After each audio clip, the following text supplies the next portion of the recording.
200ഓളം ആളുകളുടെ ജീവനെടുത്ത വയനാട്ടിലെ ചൂരൽമല മുണ്ടക്കൈ ദുരന്തത്തിൽ സഹായ സന്നദ്ധത അറിയിച്ച് കപ്പുച്ചിൻ വൈദികനായ ഫാദർ ജിജോ കുര്യന്റെ ഫേസ്ബുക്ക് പോസ്റ്റാണ്.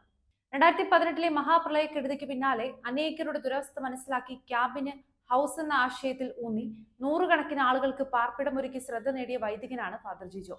ഇനിയും ജീവൻ മണ്ണിനടിയിലും വെള്ളത്തിലുമാണെന്ന വാക്കുകളിലൂടെയാണ് ഫേസ്ബുക്ക് പോസ്റ്റ് ആരംഭിക്കുന്നത്. ഭക്ഷണവും വസ്ത്രവും മരുന്നും ആവശ്യത്തിനുണ്ടെന്ന് പ്രദേശത്ത് നിന്ന് റിപ്പോർട്ട് ചെയ്യപ്പെട്ടിട്ടുണ്ട്. മടങ്ങിപ്പോകാൻ ഇടമില്ലാത്ത പലരും പെരുവഴിയിൽ നിൽക്കുന്നുണ്ടാവും. പുനരധിവാസത്തെക്കുറിച്ച് നമ്മൾ ഇപ്പോൾ തന്നെ ചിന്തിച്ചു തുടങ്ങണമെന്ന് അദ്ദേഹം കുറിച്ചു. പ്രിയപ്പെട്ടവർ നഷ്ടപ്പെട്ട മനുഷ്യർക്ക് അവരുടെ ആവശ്യമെന്തെന്ന് ചിന്തിക്കാനുള്ള മാനസികാവസ്ഥ കാണില്ല.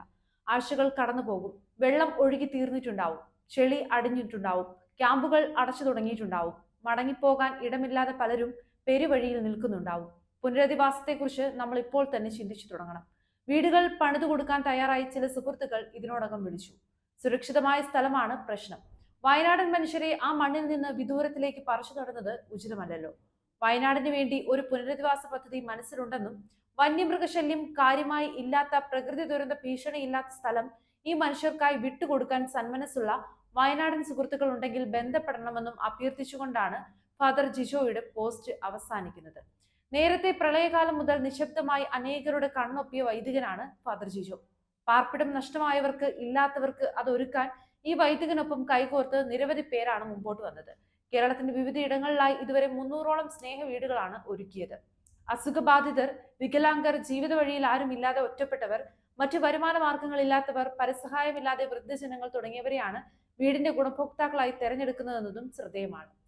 ചൂരൽമലയിലെയും മുണ്ടക്കയിലെയും ദുരന്ത മേഖലയിൽ നിന്നും ഭവനം നഷ്ടപ്പെടുന്നവരെ ചേർത്ത് പിടിക്കാൻ സന്നദ്ധത അറിയിച്ചുകൊണ്ടുള്ള ഫാദർ ജിജോയുടെ പോസ്റ്റിൽ നിരവധി പേരാണ് നന്ദി അറിയിക്കുന്നത്. ഫാദർ ജിജോ കുര്യന്റെ ഫേസ്ബുക്ക് പോസ്റ്റിന്റെ പൂർണ്ണ രൂപം ഇതാണ്. ഇനിയും ജീവൻ മണ്ണിനടിയിലും വെള്ളത്തിലുമാണ്. രക്ഷാപ്രവർത്തനവും ദുരിതാശ്വാസ പ്രവർത്തനവും ഏറ്റവും മികവിൽ നടക്കുന്നു എന്നാണ് ചൂരൽമല, മുണ്ടക്കൈ എന്ന വയനാടൻ മലയോര ഗ്രാമങ്ങൾക്ക് വേണ്ടി ചെയ്യേണ്ടത് എന്ന് ചോദിച്ചുകൊണ്ട് സുഹൃത്തുക്കൾ പലരും സന്ദേശം അയക്കുന്നു. ഭക്ഷണവും വസ്ത്രവും മരുന്നും ആവശ്യത്തിനുണ്ടെന്ന് പ്രദേശത്ത് നിന്ന് റിപ്പോർട്ട് ചെയ്യപ്പെട്ടിട്ടുണ്ട്. പ്രിയപ്പെട്ടവർ നഷ്ടപ്പെട്ട മനുഷ്യർക്ക് അവരുടെ ആവശ്യമെന്തെന്ന് ചിന്തിക്കാനുള്ള മാനസികാവസ്ഥ കാണില്ല. ആഴ്ചകൾ കടന്നു പോകും. വെള്ളം ഒഴുകി തീർന്നിട്ടുണ്ടാവും. ചെളി അടിഞ്ഞിട്ടുണ്ടാവും. ക്യാമ്പുകൾ അടച്ചു തുടങ്ങിയിട്ടുണ്ടാവും. മടങ്ങിപ്പോകാൻ ഇടമില്ലാതെ പലരും പെരുവഴിയിൽ നിൽക്കുന്നുണ്ടാവും. പുനരധിവാസത്തെക്കുറിച്ച് നമ്മൾ ഇപ്പോൾ തന്നെ ചിന്തിച്ചു തുടങ്ങണം. വീടുകൾ പണിതു കൊടുക്കാൻ തയ്യാറായി ചില സുഹൃത്തുക്കൾ ഇതിനോടകം വിളിച്ചു. സുരക്ഷിതമായ സ്ഥലമാണ് പ്രശ്നം. വയനാടൻ മനുഷ്യരെ ആ മണ്ണിൽ നിന്ന് വിദൂരത്തിലേക്ക് പറിച്ചു നടന്നത് ഉചിതമല്ല. വന്യമൃഗശല്യം കാര്യമായി ഇല്ലാത്ത, പ്രകൃതി ദുരന്ത ഭീഷണി ഇല്ലാത്ത സ്ഥലം ഈ മനുഷ്യർക്കായി വിട്ടുകൊടുക്കാൻ നന്മ മനസ്സുള്ള വയനാടൻ സുഹൃത്തുക്കൾ ഉണ്ടെങ്കിൽ ബന്ധപ്പെടണേ. വയനാടിന് വേണ്ടി ഒരു പുനരധിവാസ പദ്ധതി മനസ്സിലുണ്ട്. വന്യമൃഗശല്യം കാര്യമായി ഇല്ലാത്ത, പ്രകൃതി ദുരന്ത ഭീഷണി ഇല്ലാത്ത സ്ഥലം ഈ മനുഷ്യർക്കായി വിട്ടുകൊടുക്കാൻ സന്മനസ്സുള്ള വയനാടൻ സുഹൃത്തുക്കൾ ഉണ്ടെങ്കിൽ ബന്ധപ്പെടണേ. വയനാടിന് വേണ്ടി ഒരു പുനരധിവാസ പദ്ധതി മനസ്സിലുണ്ട്.